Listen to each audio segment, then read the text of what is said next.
Muy buenos días, muy buenas tardes, muy buenas noches, gracias que nos acompaña. Ya estamos empezando a nuestro número, ya no me acuerdo qué número, porque estamos grabando hoy en un momento, en un día pues extraordinario, en un día diferente. Nosotros ordinariamente, la gente que ya nos ve, la gente que nos sigue y que hace bien o que tiene a bien comentarnos, sabe perfectamente que grabamos los domingos, pero bueno, hoy estamos grabando porque así lo amerita y porque nuestra invitada podía este día y nosotros con mucho gusto lo hacemos. Hoy vamos a hablar, tenemos hoy una invitada que es del área política, va también en un proyecto político para estas próximas elecciones. Ya lo hemos comentado, vienen las elecciones este próximo 6 de julio, lo importante que es para todos informarse primero y participar posteriormente, conocer a nuestros candidatos, conocer a todas aquellas personas que aspiran a un cargo público, el entender, el conocer sus proyectos, el conocer sus propuestas y para poder tomar una buena decisión este próximo 6 de junio. Así que lo invito a que participe, lo invito a que se quede, a que nos acompañe. Hoy con nosotros la doctora Mara Robles, así que comenzamos.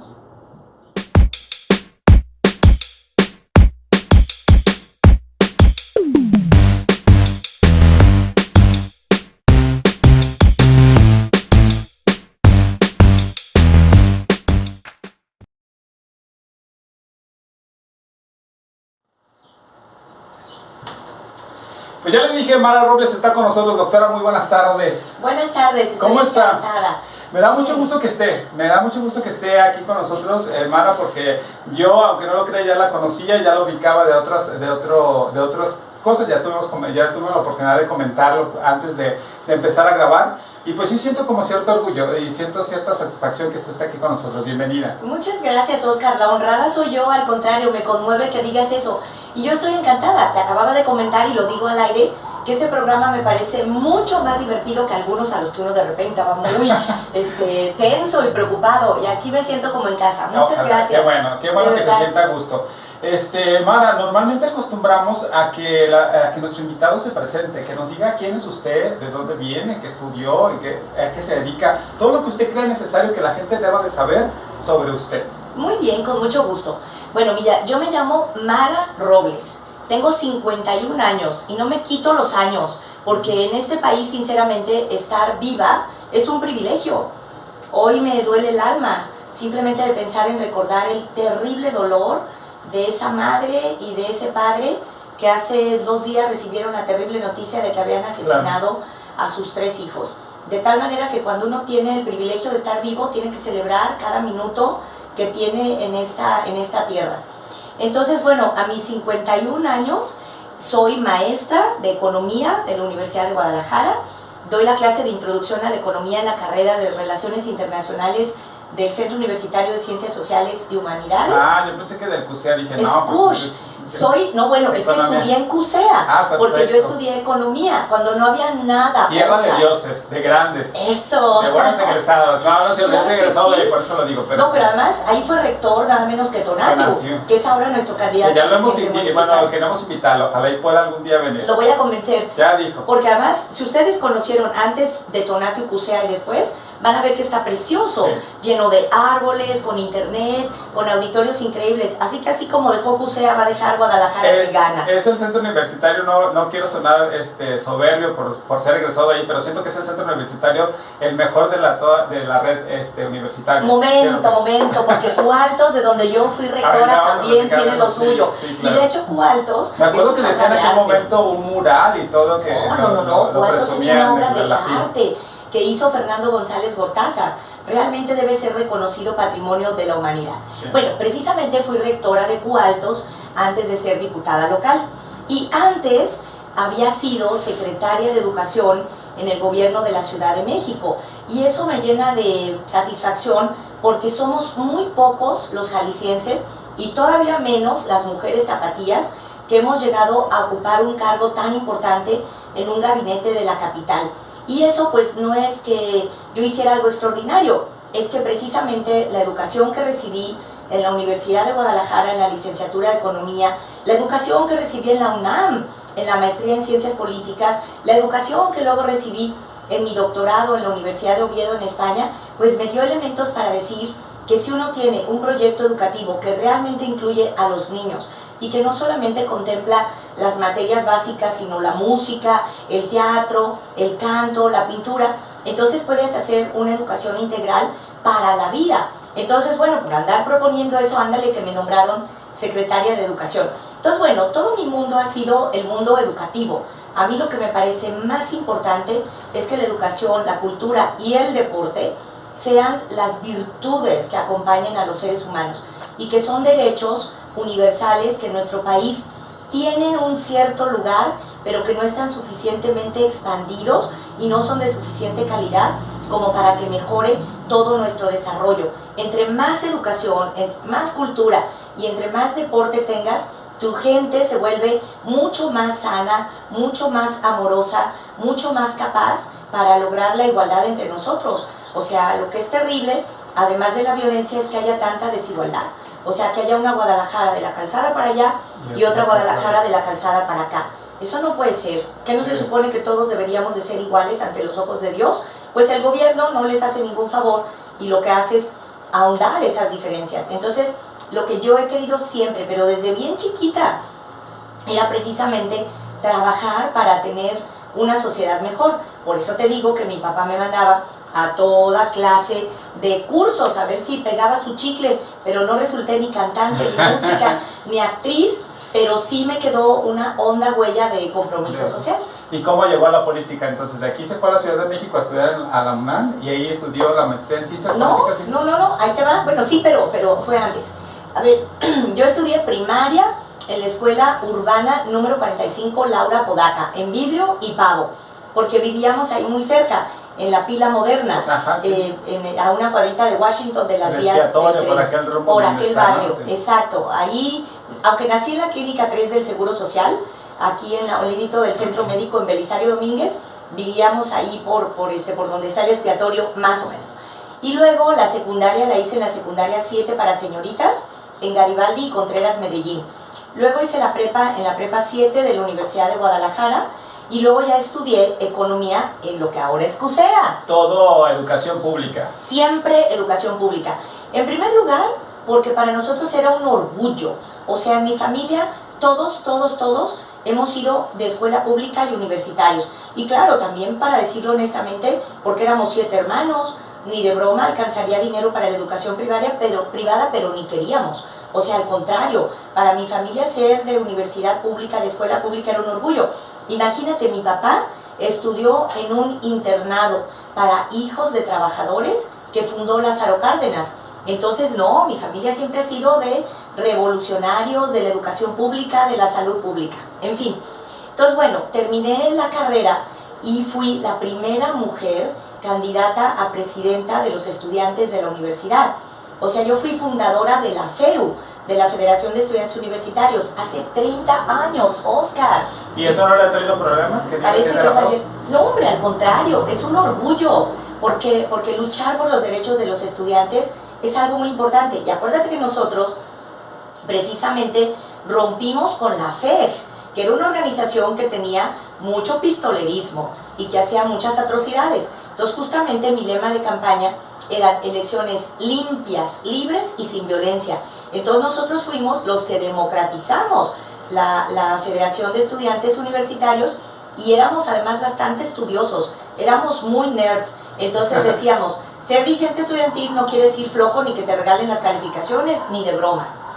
Pasó. Y ya entonces ahí desde la universidad empezó con sí, los movimientos políticos, digamos. Ahí te va, porque yo entré a clases muy seriecita y entonces justo entraron los del comité y ¿qué crees? Traían un pistolón y era mi clase favorita, la del maestro Carlos Curiel Gutiérrez, que es mi gran maestro de economía. Y entonces yo les dije, ¿pero cómo interrumpen la clase del maestro y además empistolados? ¡Qué barbaridad! Entonces cuando salí de la clase todo el mundo me volteaba a ver así como bicho raro de ¿qué hizo esta chamaca? Y entonces me di cuenta de que me había metido en un problema. Pero entonces dije, hay que crecerse al castigo. Si ahora ya me metí en el problema de enfrentarme a estos poderosos, más vale que no me pare. Entonces fui consejera estudiantil de economía en el Consejo General Universitario de la UDG y a mucha honra era la única que daba batalla porque se habían dividido entre los que apoyaban a la FEG y los que apoyaban al rector. Y nosotros dijimos, somos independientes de la FEG y del rector. Entonces, bueno, ahí quedé como secretaria general de los estudiantes y el ingeniero Cuauhtémoc Cárdenas y Porfirio Muñoz Ledo me invitaron nada menos que a ser diputada federal. Pero era una polluela. ¿Cuántos años tenían? 24. Era la diputada más joven. Ledo, wow. Es un hombre maravilloso. Ayer hablamos y me dijo, ya sé que estás en Hagamos y te voy a apoyar. Y le dije, sí, Porfirio, por favor, es un hombre brillante. Claro, bueno, un orador excelente, de los mejores oradores que hay en el país. De los mejores parlamentarios, sí. Es un tipo espectacular. Sí, y claro. Bueno, entonces me fui esos 3 años de diputada federal y ahí logramos, fíjate, que no se bajara la edad penal, porque muchos querían que pudieran meter a la cárcel a los chavos a menos de 16 años. Y entonces yo les dije, de ninguna manera, claro que no, la solución no es encarcelar a los chavos. Y al contrario, lo que sí logramos es que para llegar al Senado no tuvieran que tener 21, sino tener 18. Entonces me eché allá esos 3 años de diputada y se van a reír. Mis papás, ¿qué creen que querían? Que por favor me fuera a vivir al convento de las monjas clarisas. Y ya me habían conseguido. A las clarisas que también tienen presencia aquí en Guadalajara. Sí. Bueno, mis papás querían que me fuera con las monjas clarisas. ¿Tus papás eran muy religiosos? Pues mi papá, te vas a reír, porque él, ¿qué crees que decía? Es que él quería que todo el mundo fuera igual y decía, yo soy comunista guadalupano. Y yo le decía, papá, ¿cómo crees? Claro, me dijo, ¿por qué no puedo ser comunista y guadalupano? Y yo, papá, no, la verdad es que en mi familia siempre ha habido una noción de espiritualidad y de pensar que efectivamente la iglesia, la religión, cualquiera que ésta sea, claro que en México pues estamos mucho más cercanos a una que a otras, es real, es una situación que ocurre, pero yo siempre he pensado que efectivamente la espiritualidad es fundamental para los seres humanos. Pero yo le dije a mi papá, no, espérense, o sea, ya tengo fuero constitucional, ¿cómo no voy a poder tener mi propia casa? Y bueno, me costó trabajo independizarme porque siempre he sido muy pegada a la familia. Y estando allá, nada menos, precisamente otra vez con Porfirio Muñoz Ledo, me invitó a que organizáramos a los jóvenes. Y entonces fui la dirigente nacional. ¿Estando allá en la Ciudad de México? En la Ciudad de México. Entonces me invitó a que organizáramos a los jóvenes. Y entonces formamos la Organización Nacional Juvenil del PRD. Entonces yo fui la secretaria de los jóvenes en el periodo en que el presidente López Obrador era el presidente del PRD. Cuando terminé ese periodo yo me devolví para mi rancho, porque yo soy de acá, de Guadalajara, y entonces lo que pensaba y sigo pensando desde ese entonces es que los partidos tienen que servir realmente para ayudar a la gente. Híjole, mano, las discusiones internas en todos los partidos son tan aburridas y tan... Pero hay unas más fuertes en unos partidos, Ay, ¿no? Sí, pero son muy enfadosas. Y entonces dije, no, yo no quiero. quiero. Uno de ellos de los más... De las... ¿Qué te puedo decir? No hay que hablar mal de los amigos. Entonces, yo lo que dije, ¿sabes qué? No quiero dedicar mi vida a la vida partidista. Ajá. Entonces renuncié al PRD y fui candidata a presidenta municipal de Guadalajara por el PT, partido al que nunca me afilié, pero me invitaron hace nada menos que 20 años. Y te voy a decir por qué fui muy feliz y por qué me gustan las campañas. Porque fue hace 20 años cuando yo fui al CIAPA. Le toqué la puerta al director, que en aquel momento sí tuvo la amabilidad de recibirme, y le pedí que me ofreciera un vasito de agua, como tú. Y entonces él me trajo un vaso de agua del garrafón. Y entonces yo le dije, no, quisiera que fuera un vaso de agua de la llave. Y me dijo, no, ¿cómo cree? Le dije, pues que el agua de la llave no es potable.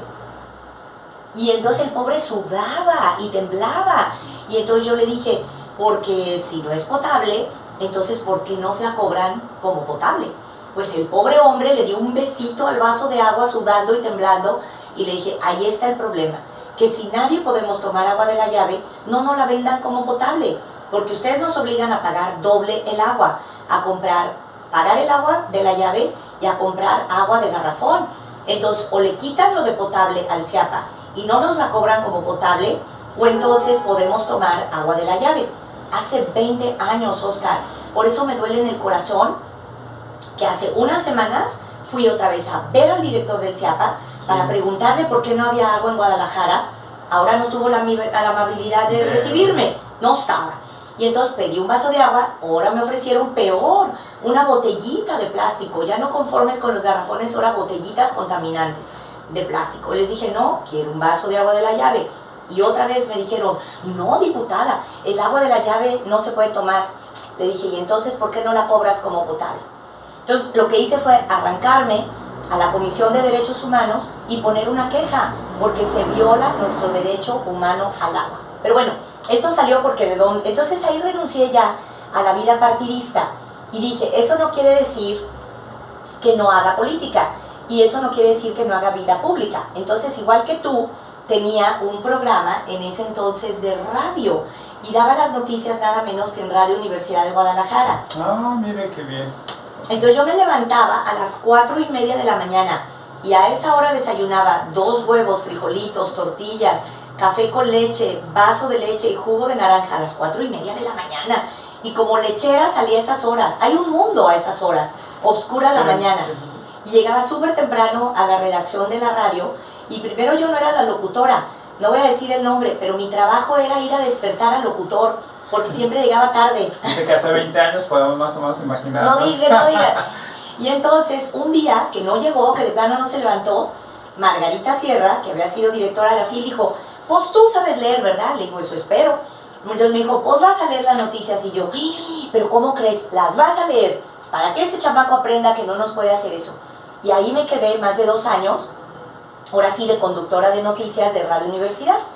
Y luego teníamos el programa de radio y de tele, y después fui defensora del lector en el periódico Público Milenio, ¿te acuerdas que eran aliados? Y ahí pude haberme quedado de periodista, porque es apasionante, es una vida maravillosa y se hace una gran labor social. Pero luego dije, híjole, qué irresponsable, gano bien poquito, pero súper poquitito. Entonces dije, no, tengo que hacer, bueno, ya había hecho la maestría en Ciencias Políticas en la UNAM cuando estuve de diputada, pero dije, tengo que hacer el doctorado para poder aspirar a una plaza en la universidad. Entonces fue cuando ya me metí al doctorado en la Universidad de Oviedo, pero ellos venían y nos daban las clases acá. Te voy a decir por qué. Era una labor prácticamente pastoral, porque cuando fue el levantamiento zapatista de Chiapas, vino, ¿te acuerdas? Mucha solidaridad de muchos lugares, y entonces vinieron unos maestros españoles y decían, ¿cómo les ayudamos? Y entonces el director de mi doctorado, Raúl Medina Centeno, les dijo, a ver, no nos manden cosas, o sea, no es una cosa de que nos regalen cosas, no es de caridad, es de que nos ayuden a mejorar la educación de nuestro pueblo. Hagamos un doctorado para intervenir socialmente. Entonces venían los maestros de Oviedo y nos daban clases 15 días seguidas y otros 15 días teníamos para hacer la tarea de la materia, y así fueron 2 años. Entonces era un doctorado valiosísimo, y cuando ya terminé el doctorado dije, bueno, voy a hacer mi tesis de doctorado. Entonces me voy a la Ciudad de México para terminar la tesis de doctorado, y ahí conozco a Marcelo Ebrard. Y en una reunión de atrevida le dije, oye Marcelo, pues eres un gran jefe de gobierno, muy famoso, te admiramos mucho. Pero le digo, ¿por qué yo no siento que los problemas se estén resolviendo? Ups, imagínate, qué atrevimiento, qué bárbara. Y entonces me dijo, quizá porque no tenemos una escuela nacional de administración. Entonces le dije, como la ENA de Francia. ¡Wow! Era el primer político que yo sabía que hablaba de algo tan elegante.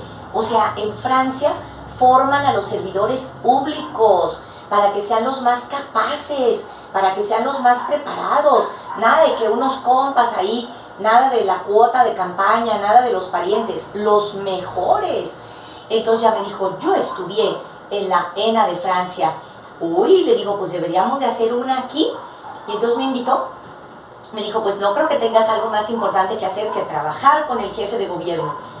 Y le dije, ay, pero es que yo estoy terminando mi doctorado. Dijo, pues acábalo pronto y a trabajar.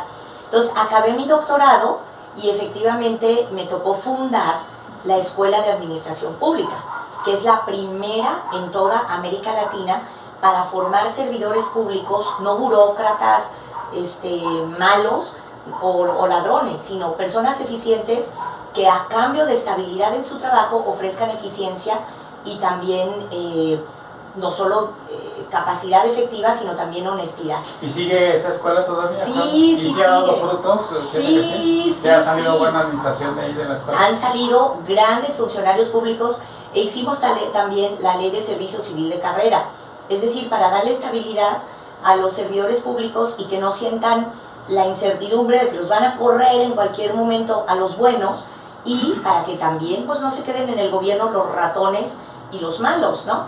Pero ¿por qué salió esto, Oscar? Porque de ahí la invitó Marcelo Ebrard a participar, me imagino, en su gobierno, y de ahí empezó o continuó la carrera política. No, bueno, es que fíjate bien, o sea, trabajaba en el gobierno, pero no era de ningún partido. Y ya no he vuelto a ser de ningún partido. Ya no estaba en el PRD porque sí estuvo un tiempo. ¿Te acuerdas que había renunciado en el 2000 y ya nunca más me he vuelto ni pienso volver a afiliarme a ningún partido?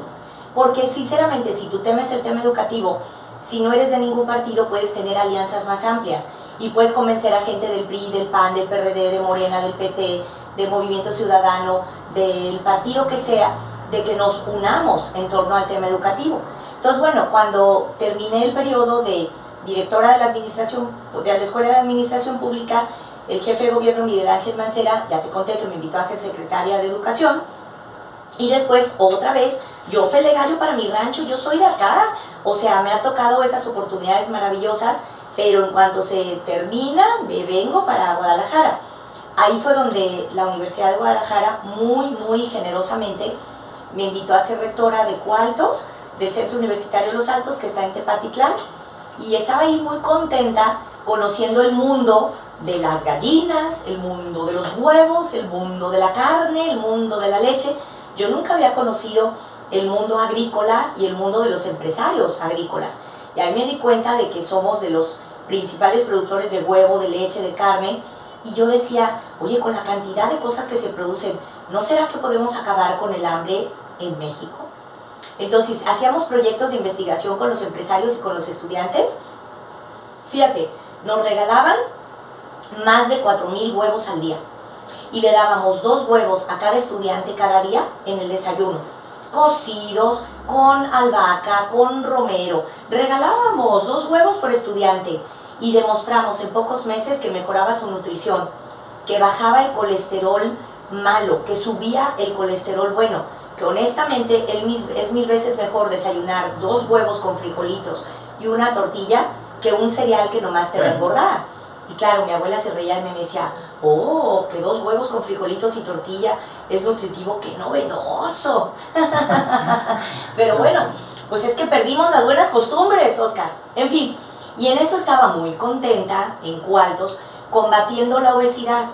Porque uno de los problemas más graves que tenemos en el país... ¿Y el ambiente, perdón, de Tepatitlán le gustó? Finalmente, pues venía de una familia conservadora que usted dice que eran también muy religiosos. Los Altos son reconocidos también sí. Por eso, ¿no? No, hombre, Tepatitlán me encantó su tierra colorada, me encantó que efectivamente es gente muy trabajadora. Y por cierto, quiero decir que no todos son güeros y de ojos azules. No, todas las mujeres son... Yo llegué y les dije, a mí denme por vencida, yo me doy por muerta. Ya sé que ustedes todas son muy guapas, así que yo no entro en esa competencia.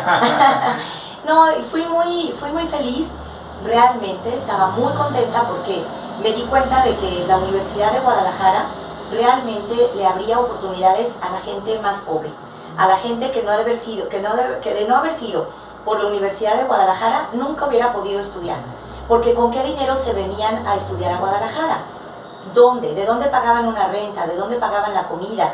¿De dónde pagaban el internet? Y peor las muchachas. O sea, los papás menos las iban a dejar venir a estudiar a Guadalajara. Entonces, el que la Universidad de Guadalajara haya abierto campus por todo el estado, eso sí que ha sido un proyecto de equidad social. Y ahí estaba muy contenta. Me fui a vivir a Tepatitlán, todo muy bien. Y en eso, en efecto, el gobernador Enrique Alfaro me hizo también el honor de invitarme a ser candidata a diputada. Entonces le dije, bueno, pero tengo 2 proyectos, si me los compras, sí. Otra vez, que todos los niños tengan escuelas de tiempo completo, que puedan tener comida rica, sana y nutritiva, que puedan tener clases de teatro, de canto, de danza, de instrumentos musicales. O sea, que hagamos escuelas de educación para la vida. Me dijo, ¡zas!, le entramos. Perfecto, le dije, y lo otro, que hagamos realmente una ley de educación que haga que superemos la mala calidad. Oscar, agárrate. 7 de cada 10 niños salen de la primaria sin saber leer y escribir. O sea, no es que no puedan repetir, ¿qué te gusta? el vaso está sobre la mesa. O sea, lo pueden leer, el vaso está sobre la mesa, pero que puedan contarte una historia acerca de cómo llegó el vaso a la mesa y poder escribir esa historia, no pueden. Es más, no pueden ni hacer las operaciones matemáticas básicas, sumar, restar, multiplicar y dividir. O sea, tenemos un problema de calidad de la educación. Ya tiene mucho tiempo, ¿no? Me imagino. Entonces le dije, hagamos una ley para que en Jalisco mejore la calidad de la educación. Entonces, bueno, me dijo que sí, y yo dije, ay... ¿Y fue diputada? Sí. ¿Ahí por qué partido? ¿Por Movimiento Ciudadano? Ciudadano? Movimiento Ciudadano. Ojo, fíjate bien, no he sido integrante de ningún partido más que del origen. Ya después, cuando ya no hice vida partidista, he sido invitada. ¿Y por qué lo digo? Porque es muy, fíjate, Churchill tiene una frase muy bella. Dice, hay quienes cambian de principios para mantenerse en el mismo partido. Y hay quienes cambian de partido para mantener sus principios. Y yo lo que prefiero es mantener mis principios. Entonces, bueno... Siempre muy enfocada a la educación. Totalmente. A la educación, a la salud, a la cultura y al deporte. Permítame hacer un paréntesis, Mara. En la temporada de la FEU, sus compañeros que estuvieron ahí junto con usted en el momento político universitario, ¿ellos son actores ahorita políticos importantes? Pues hay varios, que claro que sí. Por ejemplo, Alberto Castellanos es ahora el director técnico de los Leones Negros, fue presidente de la FEU, un gran colega. Gabriel Torres, por ejemplo, es ahora el director del Sistema de Radio y Televisión de la Universidad de Guadalajara. Verónica Juárez Piña, que es un poco más chica que yo, es diputada federal. Sí, la Universidad de Guadalajara y la FEU es un semillero de cuadros políticos muy importantes para muchos partidos, ¿eh? O sea, hay quienes son del PRI, quienes son del PAN, quienes son del PRD, de Movimiento Ciudadano, de Morena. O sea, la universidad es plural. Sí. Ok, nos quedamos entonces en el Movimiento Ciudadano y se fue de diputada. Pero fíjate bien, el otro tema que no te he contado y que tiene que ver con esta campaña es que yo cuando era diputada muy chica decía, ¿por qué todas las mujeres no hacen política? O sea, ¿por qué no todas están interesadas en lo social? Y entonces me di cuenta de que la mayoría de los hombres diputados, cuando estábamos en el pleno, ahí en el gran salón impresionante de la Cámara de Diputados, que es muy bello, todos estaban cabildeando, o sea, hablando con los de otros partidos, negociando sus propuestas, ganando votaciones y eso. Y en la tarde, en la noche, a sendas borracheras. O sea, la verdad es que, no ofendiendo a los presidentes, la verdad es que la mayoría de los hombres hacen mucha política emborrachándose con otros hombres, pase lo que pase de partido. Y entonces yo veía que las mujeres, que era la época de los celulares Motorola, esos negros, ¿te acuerdas? Gorditos. Sí. Pues para los jóvenes esto es de la prehistoria, caramba. Van a decir, todavía había dinosaurios cuando esa Mara era diputada. No, pero sí lo recordé. Y yo me acuerdo que todas, fíjate lo que hablábamos. No se te olvide recoger a tu hermano. Sí, no te atrevas a dejarlo en la guardería. Y luego, oigan, metan el pollo al horno. Ya lo dejé preparado, nada más es cosa de que le suban. Pero no lo vayan a quemar. Y luego, no mamá, te encargo, es que el bautizo es el sábado, recogen los bolos. Y luego otras, oye, tu papá no va a alcanzar a recoger a tu hermanita, dile a tu tía. O sea, todas estaban ocupadas de los asuntos domésticos. Entonces yo me empecé a acercar y les pregunté, oye, ¿y tú cuando llegas a tu casa? No, me decían, pues a lavar, a planchar, a barrer, a trapear, a sacudir, a tender las camas, a planear la compra de toda la semana. ¡Diputadas! Entonces yo dije, caray, o sea, y si estas son las diputadas, imagínate las demás. Entonces yo fui con mi mamá y le dije, oye mamá, ¿yo por qué sí pude dedicarme a hacer la política? Y entonces me dijo, dice, porque, dice, nosotros te tratábamos como hombre. Caray, le dije, óyeme, si yo soy muy femenina. Entonces me dijo, no, o sea, lo que quiero decir es que no te dábamos tareas domésticas, porque ibas a tus clases de teatro, canto, danza y todo lo demás. Y entonces me di cuenta de que yo había tenido una situación diferente. Y dije, ¿por qué no se valora el trabajo de las amas de casa? Tiene razón. Gracias a que mi mamá, mi abuela, mis hermanas y muy después pudimos tener condiciones para ayuda doméstica, pero la mayoría de las veces no. Mi casa, mi papá era doctor, y para poder completar el gasto, porque éramos 7 hermanos, mi casa era casa de asistencia.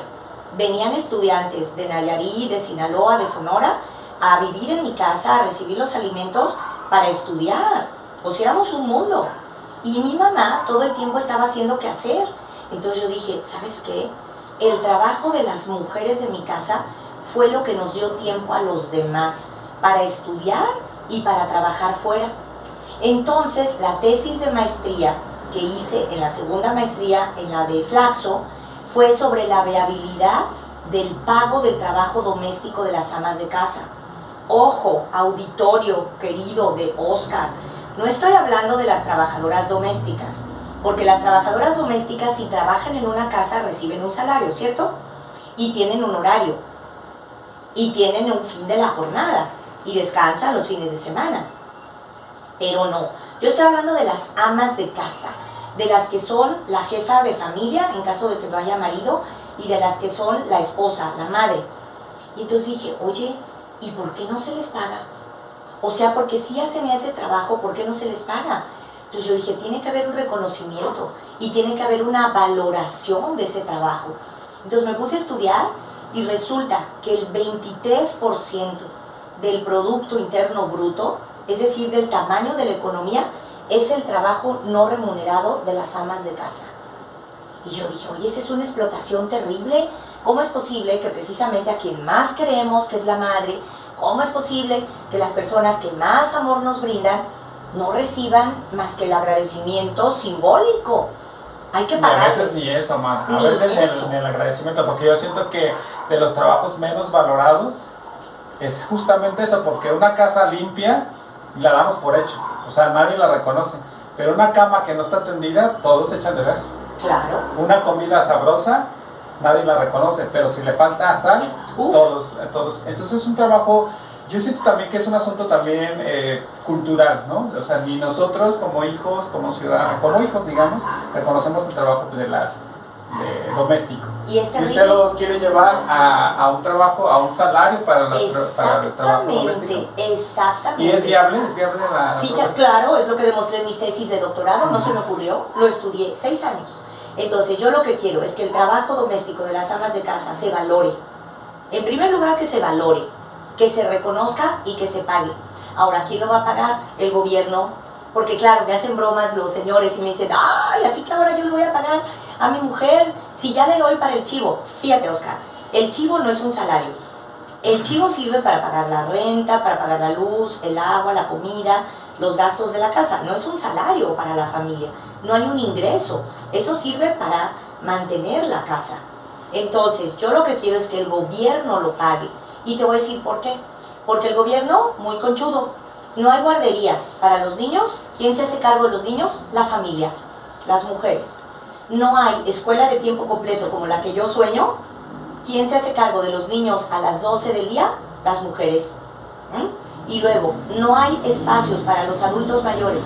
¿Quién se hace cargo de los abuelos? Las mujeres. Si otras mujeres tienen que salir a trabajar fuera de su casa para llevar dinero a la casa, ¿quién se hace cargo de los nietos? Las abuelas.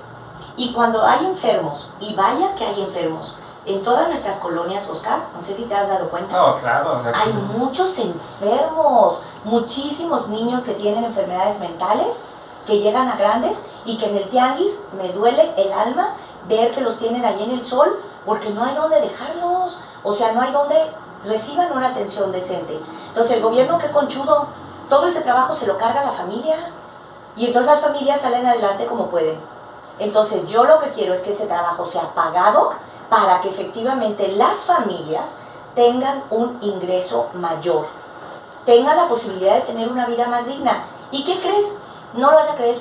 Algunas mujeres me dijeron, Mara, tu propuesta es de derecha, tu propuesta es antifeminista. Ah, caray.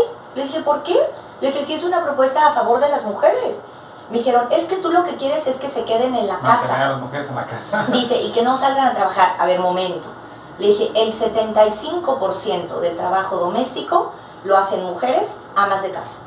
Pero aquí estamos hablando que el trabajo que usted pretende o propone remunerar es el doméstico, independientemente lo haga quien lo haga, o solamente el trabajo doméstico hecho por mujeres. Acabas de dar en la clave, lo haga quien lo haga, pero en este momento el 75% del trabajo doméstico lo hacen las mujeres y las amas de casa. Pero si ese 25% fuera a anotarse al programa o como lo vaya a proponer, siendo hombres, no hay ningún problema. Claro, ellos se le paga también. Igual exacto, que la mujer. claro, se le paga. Y entonces yo digo, ¿dónde está lo antifeminista? Al contrario, a lo mejor habría más hombres que si es pagado, entonces quieren hacer el trabajo doméstico, porque los hombres no son tontos, esos no hacen nada gratis, ¿verdad? Y las mujeres, ¿por qué? ¿Por tontas? Claro que no. Las mujeres porque toda la vida hemos tenido efectivamente el rol de que es nuestra obligación quedarnos en casa. Y yo digo, que se quede en casa el que quiera, hombre o mujer. Porque además hay una frase muy bella de Walter Benjamin, que es el fundador de una escuela filosófica muy importante, que es la Escuela de Frankfurt, que dice, no hay tarea más importante en la vida que educar y formar a otro ser humano. De verdad, ponte a pensar. Y eso si lo hace un hombre o una mujer, no importa, pero quien lo haga tiene que dedicarle. En los países más desarrollados, en los países escandinavos, en los países como Suecia, Suiza, Noruega, tú sabes que a las mujeres se les paga el salario completo, no 3 meses, no 1 año, sino hasta más de 2 años para que se queden a criar a los hijos. ¿Y tú crees que eso es antifeminista? Pues no, eso es darle a la familia el lugar que le corresponde. Yo sé que lo que estoy diciendo es muy serio y tengo mi justificación filosófica y económica para decir que al contrario, que eso le daría a las mujeres mejores condiciones para salir adelante. Te lo voy a decir de otra manera. Una mujer que no tiene un centavo en su bolsa nunca va a poder ayudar a su mamá enferma, nunca va a poder ayudar a su familia más pobre. ¿Por qué? Porque el dinero que tiene en su familia apenas le da para mantenerse.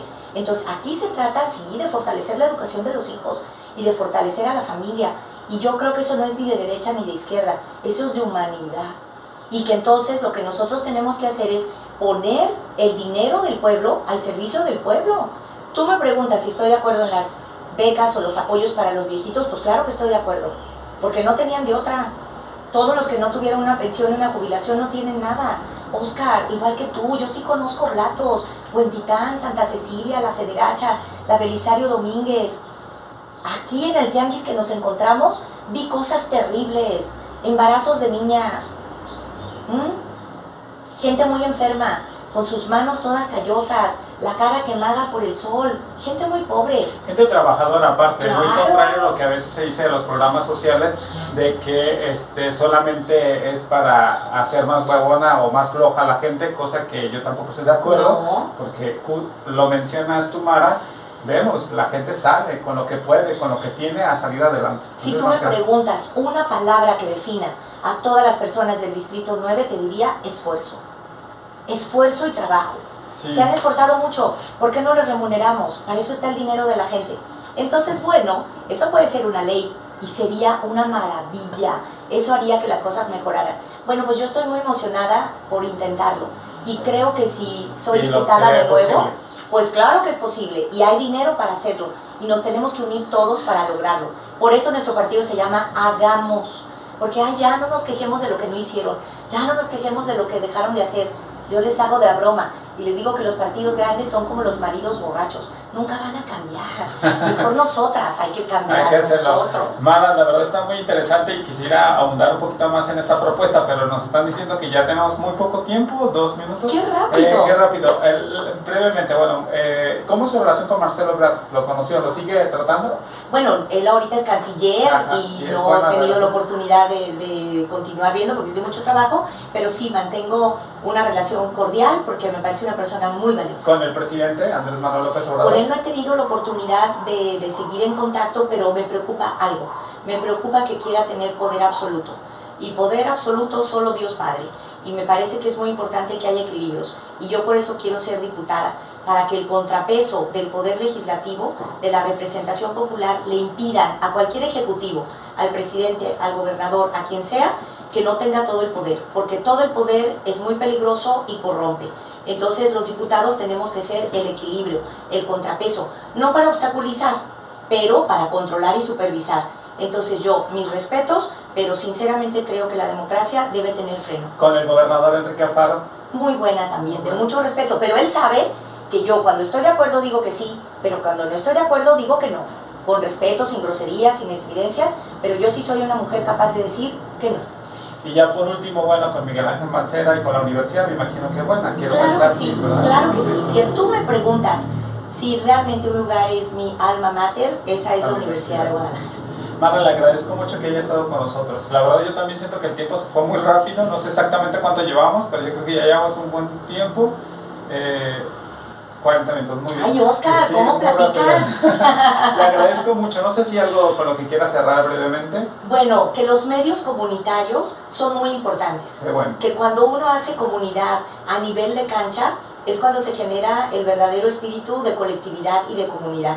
Y propongo que una de las cosas en las que seamos aliados es el lograr que en todas las escuelas y en todas las iglesias y en todos los espacios públicos haya música de buena calidad, de toda, ya dijimos, clásica, cumbia, rock, de todo, pero la música eleva el espíritu. Mara, por último, ¿usted cómo ve las posibilidades de ganar la elección? Voy muy bien, porque Hagamos es el único que le para los tacos a los que ya dijimos. Entonces la gente está viendo en este partido nuevo una esperanza de que las cosas son distintas. Además, mi propuesta de ley es que los diputados volvamos obligatoriamente cada mes al distrito. Es una vergüenza que prometan y nunca vuelvan.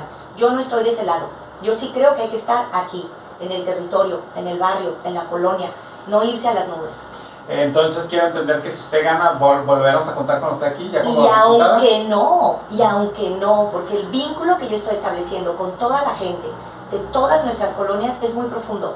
Esto lo tenemos que arreglar por cualquier vía, por la vía de la política, por la vía de lo social, por la vía de la educación. Pero si todo sigue como va, vamos a ganar. Así que por favor, vayan a la urna, reflexionen. Hagamos es la de la H, y la H no es muda, no se queda callada, la H se expresa. Muy bien, ya. ¿Cómo la pueden contactar a usted para conocer más su propuesta? Con muchísimo gusto. ¿Hay forma? Mira, ¿Nos puede dejarlo? ¿Lo podemos poner ahí? Sí, lo puedes poner ahí. Tengo mis redes sociales, tengo Facebook, Mara Robles Villaseñor, Mara Robles B, y también si puedo darte los datos para un teléfono de WhatsApp donde se pueden comunicar, me encantará. Nos los deja y nosotros en el video aquí aparecerá toda la información de cómo contactar a Mara Robles ahorita como candidata y ojalá y posteriormente sea como diputada ya, ¿verdad? Muchas gracias. Le agradezco mucho, Mara, le agradezco mucho a toda la gente que nos vio, agradezco mucho los comentarios que nos hace, esperamos pronto vernos en el próximo video, así que hasta luego, gracias. Hasta luego.